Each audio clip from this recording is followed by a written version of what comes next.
Lovely to be here with you all this afternoon. I'm Kelly Wearmouth, leader of Mars United Commerce, based here in Sydney. And I'm Paul Brooks, a partner at Tenet. Previous to that, spent a lot of my time in agencies, publisher side, and then most recently running a retail media network within a retailer.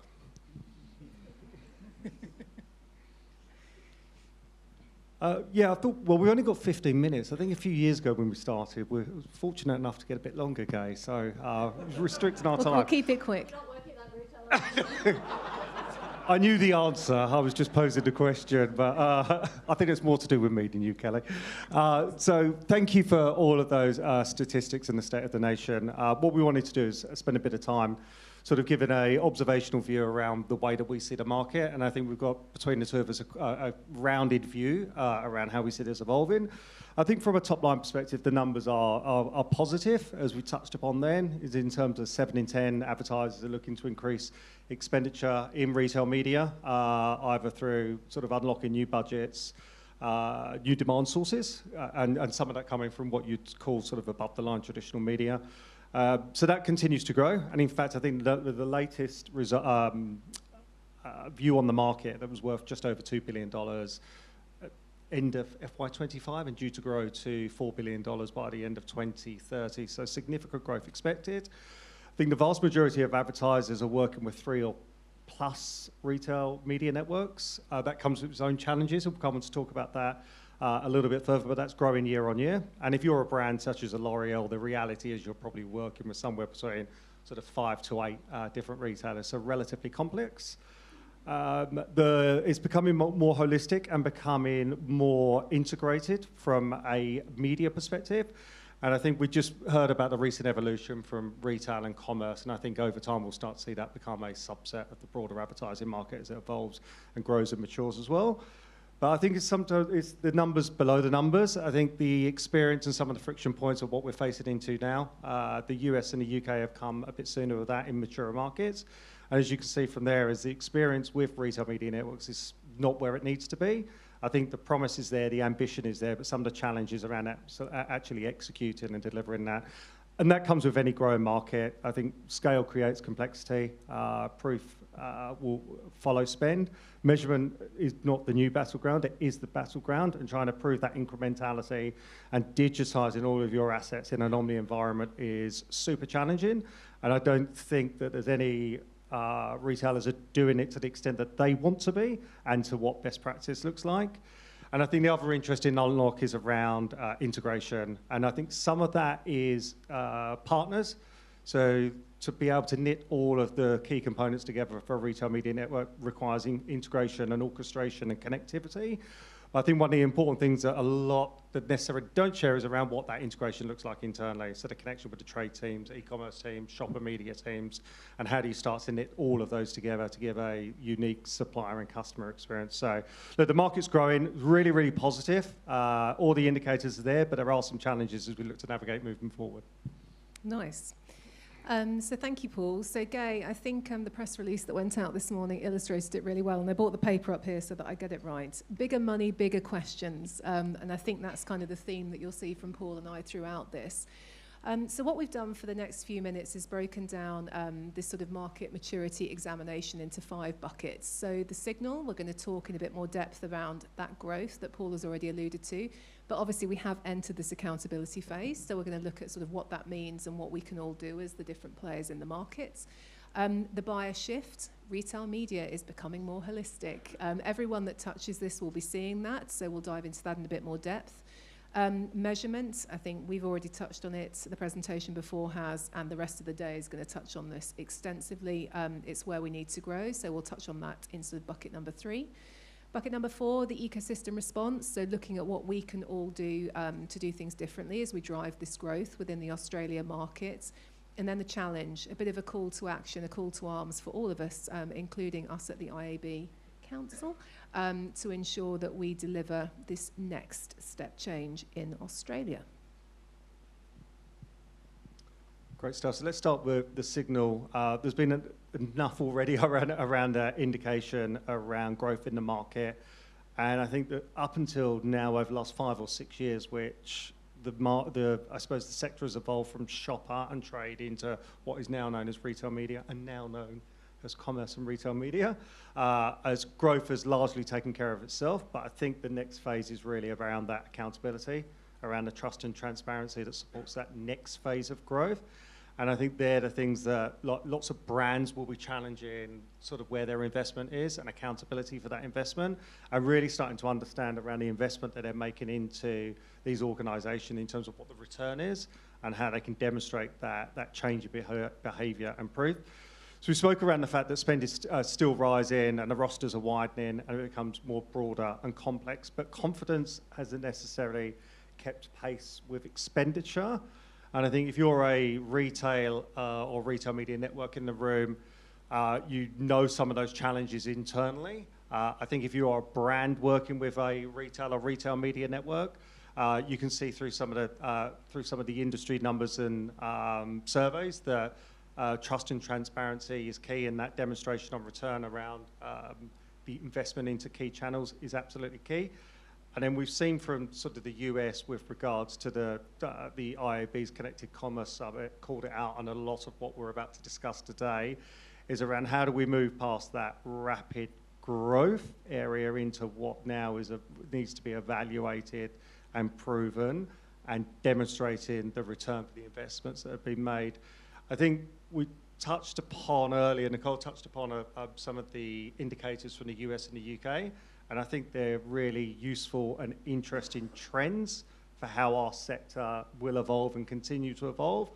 But there are some very nuanced differences with this market, notwithstanding the economy, size of the population, the economics. So with a smaller pool of major retailers, the transparency and the scrutiny comes quicker and comes harder and comes faster in those other markets. So I think that's one of the things. How do we then start to move from how fast can we grow and how fast can we succeed through to how does it work and what do we need to prove the outcomes? So to build on that, so bucket number 2, so talking about the buyer shift, so moving into more holistic planning. So obviously sitting within the agency side of the fence, we definitely see this, and we see sort of real pushes from our budget owners, our brand partners, to think more holistically in terms of how retail media fits in with the wider media plan, how creative works across the plan, how we target the same customer, have similar KPIs across all of the channels.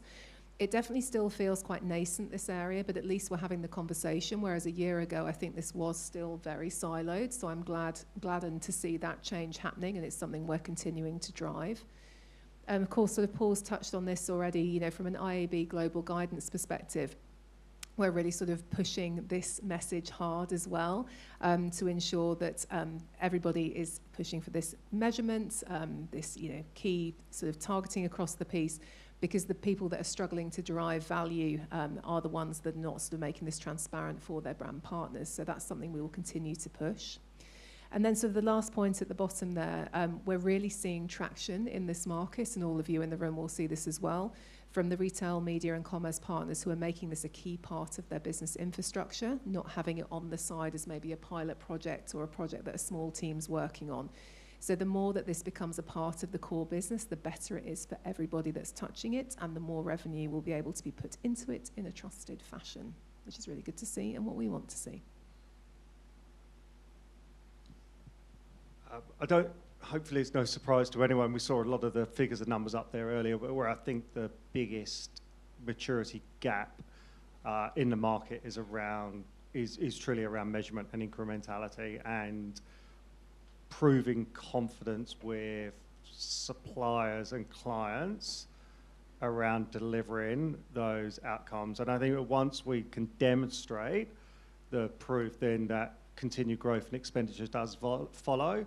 I think one of the key challenges is around the naming conventions, and every single retailer sees viewability as something different and defines it as something different. The same with measurement, the same with incrementality. And they're really difficult to be able to prove. And I think unless the sector can come together with some form of alignment, I think standardization 100% is probably unrealistic. I think easy to say, really hard to do. But I think if there's a guiding light towards standardization and looking at some of those challenges where the businesses start closer together. That makes it for a stronger sector, but also it gains confidence and it gives brands confidence in terms of how and where they're investing.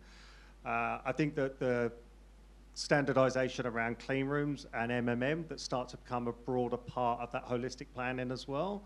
So how do you make it less friction, easy to buy, easy to sell, easy to execute, and easy to prove?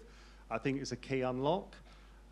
Incrementality, every single retail media business will talk about incrementality, but to demonstrate a sales lift beyond what would have happened already is the really difficult part.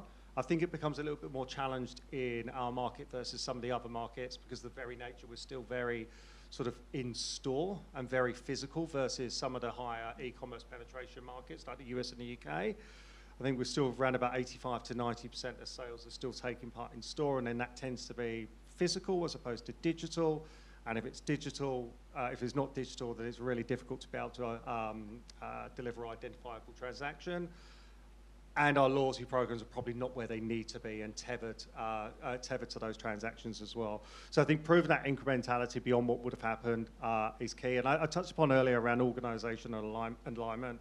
And that's very much for the retailers to be able to, from their perspective, is from a P&L construct, is around working out where trade, media, and e-commerce teams come together and how can they make it easier for partners to be able to work with as well, because that does slow a lot of things down. Pace doesn't come easily with that. But then equally as externally is how does that integration to deliver that holistic opportunity through the line program, through the line sort of channel planning and execution.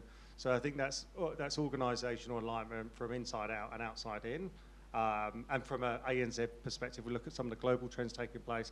How do we work towards standardisation without realising that we're probably never going to get to 100%, but coming closer on some of the key areas around measurement, incrementality, and alignment is certainly a good place to start. You can see some key themes emerging here. Glad we're first. Yeah. But I mean, the good thing is, I suppose, at least it's all the key themes that we're all going to be working on together. So in terms of the retailer, brand, agency, and platforms, what do we need to be thinking about differently? And Paul and I spoke about this as we put this together. Was what can we do on the back of all of this, as opposed to just pontificating on the themes? So obviously, from a retailer and a network perspective, Paul's touched on this. Ideally, moving towards this transparent way of publishing third-party audited measurement will make life a lot easier than having to amalgamate 10 separate dashboards, 10 separate Excel reports, and it will make it much, much easier for advertisers to allocate more investment. So it's a good thing. From a brand perspective, and again, something that we're seeing happening live, as teams start to come together and the lines continue to blur, and obviously we've talked about silos now for so many years in this space, but we're seeing this happening increasingly because creator commerce is coming into play, AI discoverability is coming into play. So again, more and more teams that have never had to talk to each other are having to get into a room and discuss how they're going to plan and bring things together. One of the things we're talking about here is how, as a brand, can you not wait for like an internal restructure, but think about how virtual teams come together. Even just getting the right people into the meetings can make such a big difference. And then, of course, from an agency perspective, looking at how we can continue to push on network agnostic measurement frameworks, really continuing to drive this message of how do we have one KPI over the top of the entire plan? How can we do it across the top of activity that might be happening from a brand and a sales perspective within the same retailer? How can we join it together so that the consumers at the other end of all of this don't see two completely separate, completely disparate campaign plans? So this brings us to the challenge just before we wrap up. And sorry, Gerd, it feels quite aggressive when I said what the IAB and industry should do next. It's a broader challenge for retailers, brands, and anybody that's involved in the sector to be able to solve. But it's great to have an organisation in terms of learning from overseas, some of those mature markets, adapting what we do locally, and ensuring that there is a strong body that supports a high growth sector, which is always challenging in hyper growth markets. So I think that localization is key. Now, we shared around the state of the nation, around the IAB state of the nation from earlier, from an ANZ perspective. There's some very clear sort of global measurement and incrementality guidance. and around all of those different areas within a retail media end-to-end workflow. So how do you really start to sort of adopt those, support those, and drive those from within your business, whether that be a brand challenging retailers to do it, or whether it's retailers and retail media networks looking to drive sort of sector change as opposed to just commercial change. I think I really touched upon it earlier, but we're still very much a physical in-store market. How do we really start to drive the growth of in-store measurement, and behind that digitization of in-store as well? Because I think if you look at the US and the UK, they're largely been sort of digital commerce stories. At the back of COVID, we actually got a bit of a free kick through. We grew something like 10 years of e-commerce growth in 18 months, so it gave us a very fast start in and around that. But I don't think in-store and digital side, the non-digital side of the business has really kept up. So how do we start to drive digitization around in-store, that therefore we've got identifiable transactions, and therefore we can start to prove the sort of returns and the measurement component of that? I think talking about consistency around language and coming together on what we mean around sort of key areas, whether that is viewability, whether it's measurement, incrementality, whatever that might be. I think there's a lot of people that went up around that council to start with. So how do we come together more regularly, more frequently, to be able to standardise and create less confusion for retailers and less confusion for the market? And one of the things that we probably haven't touched upon, but what the change, and we spoke about this earlier, didn't we, in terms of the change of pace that's going to happen through the role of agentic within commerce. And I think there's lots of businesses starting to organise themselves to move and deliver some of those key areas. I think we're going to start to see the impact of agentic commerce within retail and retail media network start to outpace where the market currently is. So how do we think about the role with agentic shopping, search, purchase journeys, right the way through to supply chain and delivery as well? I think is key around every business should be thinking about the role that plays to sort of leverage what they've got, but also looking to sort of partner in an AI-driven world. And we saw some of the key areas up there, how we see that change from a discoverability and purchase perspective. Yeah, definitely. And I think just to sort of build on what Paul said there, that comment I made around teams coming together, AI is going to force that and force it really fast. So sort of thinking about how you can pull people together, ahead of any sort of org, restructure can only be a good thing, because that is coming, and it's coming very, very quickly. So, as I said, we wanted to leave you with something actionable. So sort of looking at the 12 to 18 month outlook, and I hope you agree that we've been positive. We are very positive about what's going on in the market. So, from a brand and an agency perspective, so we would invite you to really sort of dive deep into auditing your measurement approaches and really sort of looking at how you can drive incrementality as a single measurement standard as opposed to just ROAS. And that piece at the bottom there, I put that in because that's a phrase I used in this room a year ago. Bring the right people together irrespective of org charts. Customers don't care about org charts. They just care about one joined up message that's getting the right product into the right hands. But the fact that 12 months on, that is still relevant, I thought was worth putting in. From a retailer and a network perspective, of course, Paul's touched on this in his measurement area. Transparency is going to be what really opens this up for us in Australia and allows us to move really quickly. So whatever we can do in the next 12 to 18 months to drive that will really make a huge difference. And of course, the IAB and Gay, we're all there with you on the council, sort of doing our piece to really sort of drive interoperability between the different networks and ensuring that everybody can invest in a trusted fashion.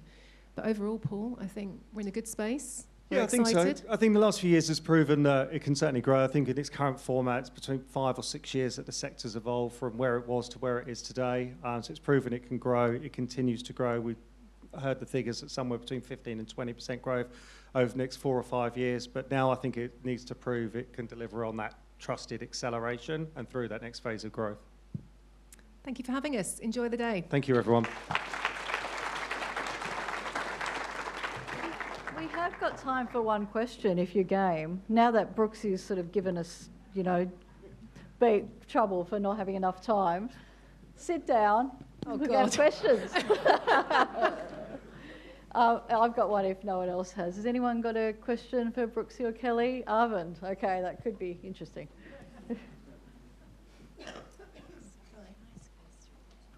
We nearly Thanks, escaped. Jeff. Thanks, guys. That was really interesting.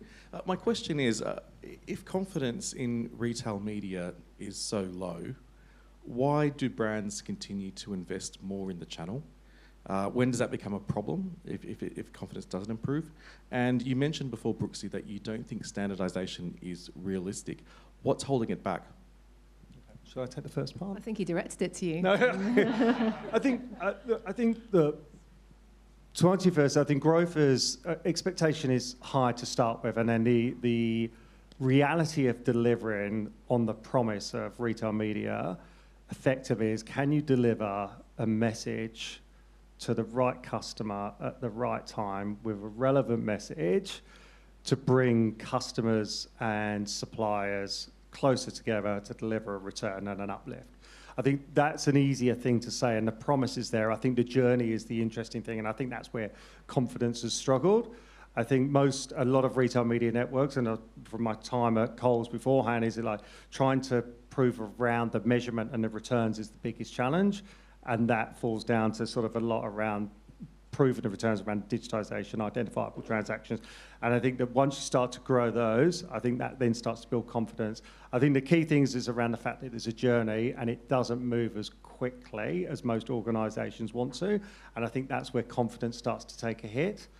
We can see that's been happening in the overseas markets, but because of the learnings get migrated quickly, they tend to come and land a bit quicker in the Australian marketplace. So I think that the growth is there, the opportunity is there, and the ambition is there. I think it's just being outpaced by consumer behaviour and expectations. So I think very much around, if you're a retailer or a retail media network, around the fact that you're on a journey and working collaboratively and collectively with your partners is the right intent. And I think that's where the confidence is challenged. And I think that's what I'd like to see from the sector moving forward, is around all of the sector working together sort of more in a more integrated, orchestrated fashion. And I think it does come back to that bigger money, bigger questions. The moment there's more investment going into a channel, everybody needs to be more accountable. So I think your headline is spot on, Go. Great. Thank you. Thank you both.